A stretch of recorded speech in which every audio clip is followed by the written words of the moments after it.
Esther, chapitre 5. Le troisième jour, Esther mit ses vêtements royaux et se présenta dans la cour intérieure de la maison du roi, devant la maison du roi. Le roi était assis sur son trône royal dans la maison royale, en face de l'entrée de la maison. Lorsque le roi vit la reine Esther debout dans la cour, elle trouva grâce à ses yeux, et le roi tendit à Esther le sceptre d'or qu'il tenait à la main.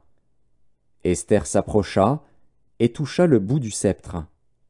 Le roi lui dit : « Qu'as-tu, reine Esther, et que demandes-tu ?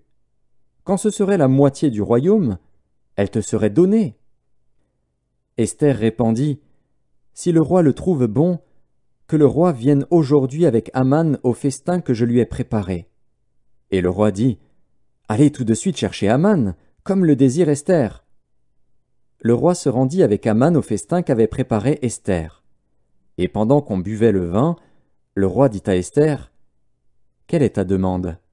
Elle te sera accordée. Que désires-tu ?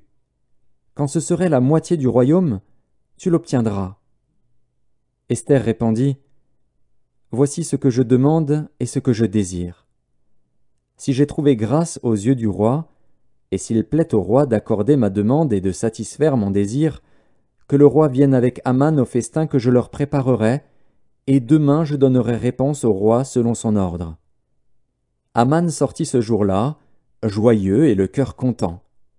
Mais lorsqu'il vit, à la porte du roi, Mardochée qui ne se levait ni ne se remuait devant lui, il fut rempli de colère contre Mardochée.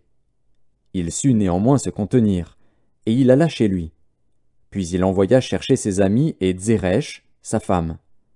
Aman leur parla de la magnificence de ses richesses, du nombre de ses fils, de tout ce qu'avait fait le roi pour l'élever en dignité et du rang qu'il lui avait donné au-dessus des chefs et des serviteurs du roi.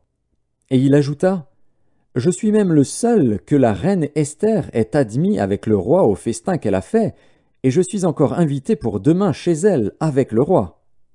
Mais tout cela n'est d'aucun prix pour moi aussi longtemps que je verrai Mardochée, le juif, assis à la porte du roi. » Zeresh, sa femme, et tous ses amis lui dirent : « Qu'on prépare un bois haut de 50 coudées, et demain matin demande au roi qu'on y pende Mardochée.